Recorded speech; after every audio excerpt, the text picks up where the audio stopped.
دوزخ کہے گی میرا پیٹ بھرو تو اللہ تبارک و تعالیٰ اس کا پیٹ بھر دے گا، اس کا حصہ کم کر دے گا۔ علماء نے یہاں پر لکھا ہے کہ اگر اللہ حاکمیت سے کام لیتا، ڈکٹیٹرشپ، حاکم کہتے ہیں آرڈر چلانے والا، اسے حاکم کہتے ہیں، اگر اللہ کو دوزخ کو بھرنا تھا تو ایک طریقہ یہ بھی تھا کہ اللہ جنتیوں میں سے وہ لوگ جو زبردستی جنت میں جا رہے ہیں انہیں اللہ دوزخ میں ڈال دیتا۔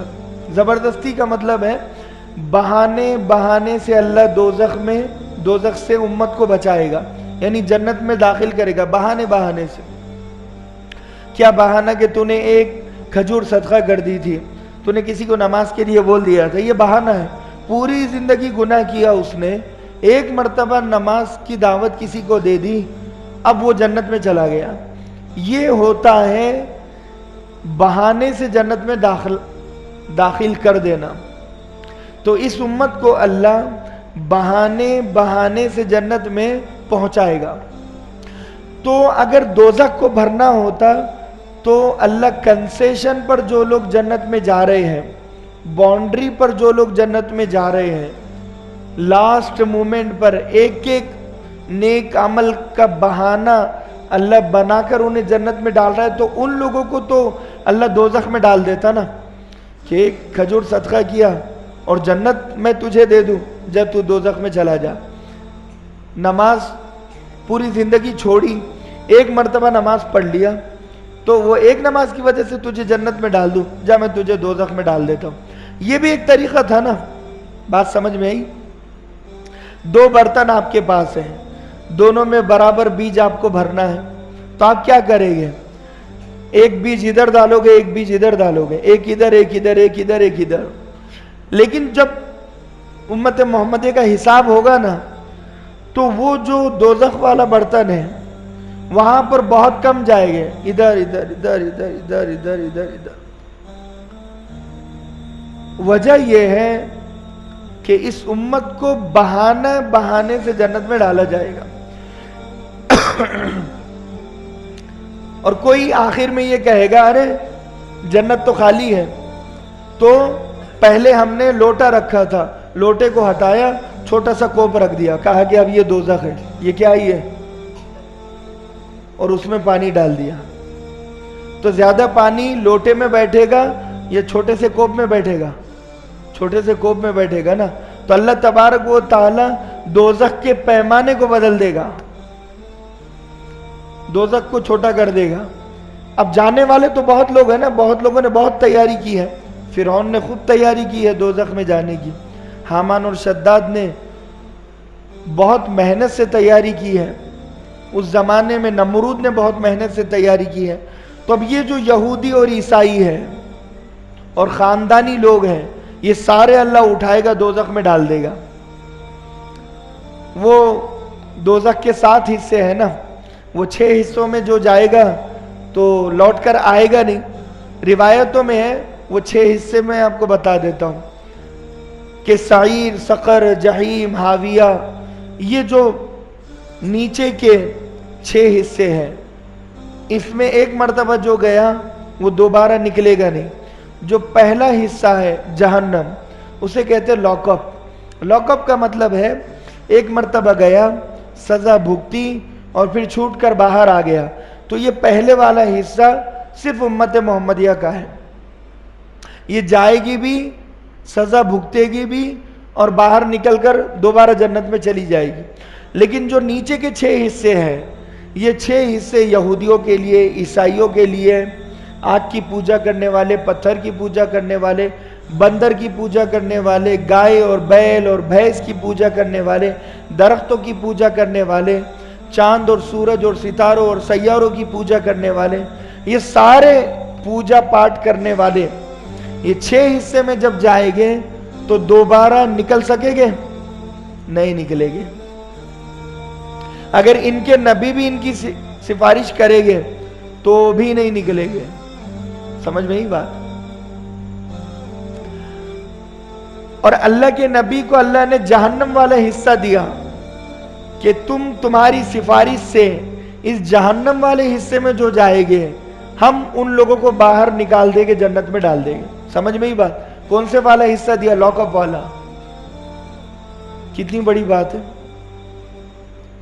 تو ہم قدر کریں مذہب اسلام کی، رمضان کی اور اللہ کے نبی صلی اللہ علیہ وسلم کی. تو یہ دوزخ جو جائے گا وہ آ جائے گا، بھر جائے گا. تو ایک طریقہ یہ تھا کہ جنت والوں کو اٹھا کر اللہ دوزخ میں ڈال دیتا اور عذاب دیتا. کوئی کچھ بگاڑ سکتا تھا اللہ کا؟ نہیں بگاڑ سکتا تھا. سوال ہی پیدا نہیں ہوتا. وہ فاحشہ عورت جس نے زندگی بھر غلط کام کیا، ایک مرتبہ اس نے کتے کو پانی پلایا، اس کی زندگی بھر کے گناہوں کو نظر انداز اللہ نے کر دیا اور ایک نیکی کو پکڑ لیا. تو اللہ اگر اسے دوزخ میں ڈالنا چاہتا تو ڈال نہیں سکتا تھا آسانی سے. وہ جو عورت ہے جو عبادت کر رہی ہے مگر بلی کو اس نے پانی نہیں دیا، کھانا نہیں دیا، بھوک اور پیاس سے اس کی بلی مر گئی، وہ عورت کو اگر اللہ جنت میں ڈالنا چاہتا تو دلیل تو بہت تھی.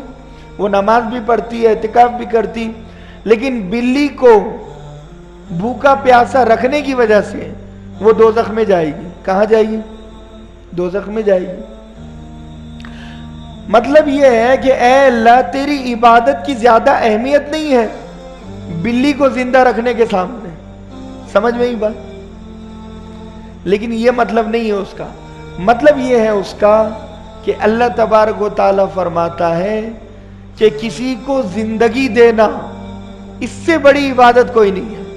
بات سمجھ میں؟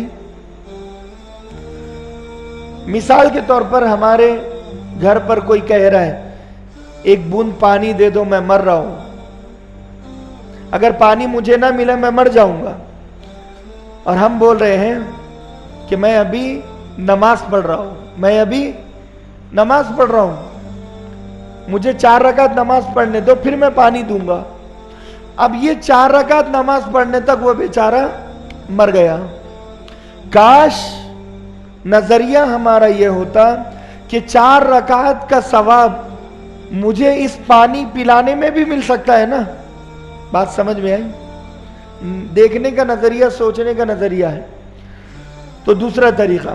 تیسرا طریقہ یہ تھا کہ اللہ جنتیوں کو اٹھاتا، دوزخ میں ڈالتا مگر عذاب نہیں دیتا. اور یہ ممکن ہے. بخاری شریف میں حدیث میں اللہ کے نبی صلی اللہ علیہ وسلم نے فرمایا الوائدۃ والموعودۃ کلتاہما فی النار، یعنی بچے کو زندہ مارنے والی ماں اور وہ بچی دونوں بھی دوزخ میں جائے گے. عرب میں زندہ درگور کیا جاتا تھا بچوں کو.